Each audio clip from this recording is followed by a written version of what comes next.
யார் ஒருவர் இரவில் இதை ஓதுகிறாரோ அவருக்கு அதுவே போதுமானதாகும் என்று நபிகள் நாயகம் ஸல்லல்லாஹு அலைஹி வஸல்லம் அவர்கள் எதை கூறினார்கள்? ஏ இக்லாஸ், ஃபலக், அன்னாஸ்னு சொல்லக்கூடிய 3 குல் சூறாக்களை, பி சூரா பக்ராவின் இறுதி 2 வசனங்களை, சி சூரா கஹ்ஃபுடைய முதல் 10 வசனங்களை, டி சூரா யாசினை. 50-50. கம்ப்யூட்டர் நூஹா 50-50 ஆப்ஷனை யூஸ் பண்ணுறாங்க. அவருக்கான 2 தவறான பதில்களை அகற்றவும்.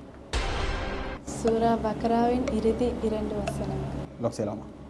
கம்ப்யூட்டர் லாக் தி ஆன்சர் சூரா பக்ராவின் இறுதி 2 வசனங்கள். சரி, உங்களுடைய ஆன்சர் சரியா பிழையா என்பதை பார்ப்போம். Computer will the answer please. நீங்கள் சொன்ன பதில் சரியான பதில். நபிகள் நாயகம் ஸல்லல்லாஹு அலைஹி வஸல்லம் சொல்கின்றார்கள், யார் சூரா பக்ராவுடைய இறுதி 2 வசனங்களை ஓதுகின்றார்களோ அது அவருக்கு முழுதாக போதுமானதுன்னு சொன்னால் அவர் அந்த கடைசி 2 வசனத்தை நீங்கள் பார்த்தீங்கன்னு சொன்னால் நம்முடைய ஈமானை பற்றி வரும். ஆமன ரசூல் பிமா உன்சில இலைஹி மிர் ரப்பி வல் மூமினூன்.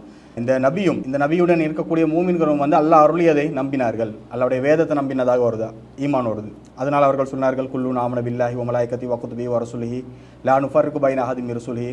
நாங்கள் அல்லாஹ்வை நம்பிக்கை கொண்டோம், வேதங்களை நம்பிக்கை கொண்டோம், வானவர்களை நம்பிக்கை கொண்டோம், நபிமார்களை நம்பிக்கை கொண்டோம். நபிமார்கள் மத்தியில் லா நுஃபர்ரிகு பைன அஹதின் மின் ருசுலிஹி, எந்த ரசூல்மார்களுக்கு மத்தியிலும் பாரபட்சம் காட்ட மாட்டோம். சமீனா வாத்தனா, நாங்கள் செவியுற்றோம் கட்டுப்பட்டோம். இதுதான் இஸ்லாம். நம்பிக்கை கொண்டு விட்டு அல்லாஹ்வுடைய வேதத்தை எப்படி நம்புவான்? செவியுற்றோம் கட்டுப்பட்டோம். குஃப்ரானக ரப்பனா வ இலைக்கல் மசீர். இறைவா எங்களை மன்னி லா யுகல்லிஃபு நஃப்ஸன் இல்லா உஸ்ஸஹா. நீ எப்பயுமே எங்களுக்கு சிரமத்துக்கு எங்களுக்கு தரமாட்டாய். லஹமா கஸபத் வ அலையா மக்தஸபத். ரப்பனா லா துஆகிதுனா இன் நஸீனா வ அக்தானா ரப்பனா வலா தஹ்மில் அலைனா இஸ்ரன் கமா அமது அலல்லதீன மின் கப்லினா. எங்களுக்கு சிரமத்தை தந்துராத, இதுக்கு முன்னாடி வந்தவர்களுக்கு நீ எப்படி சிரமம் கொடுத்தாயோ அதே போல் எங்களுக்கு சிரமத்தை தந்துராத இப்படின்னு சொல்லி கடைசியாக முழுக்க என்ன வரும்னு சொன்னால், நம்ம அல்லாஹ் இடத்துல நம்முடைய அடிமைத்தனத்தை சொல்லி, யாரா நீ தான் மன்னிக்கக்கூடியவன், எங்களை மன்னிச்சிடையா அல்லான்னு சொல்லி அல்லாட்ட நாங்கள் பாவ மன்னிப்பு கோரக்கூடிய இறுதியாக அதில் வரும். நம்ம இஸ்லாம்னு சொல்லக்கூடிய முழு பேஸுமே அதில் அடங்கிடும் அந்த 2 வசனத்தில். அதனால் நபிகள் நாயகம் ஸல்லல்லாஹு அலைஹி வஸல்லம் சொல்கின்றார்கள், இந்த 2 வசனங்கள் இரவில் ஓதுங்க. மகரிபில் இருந்து அப்போ எங்கள் சுபம் மட்டும் இரவு தான்.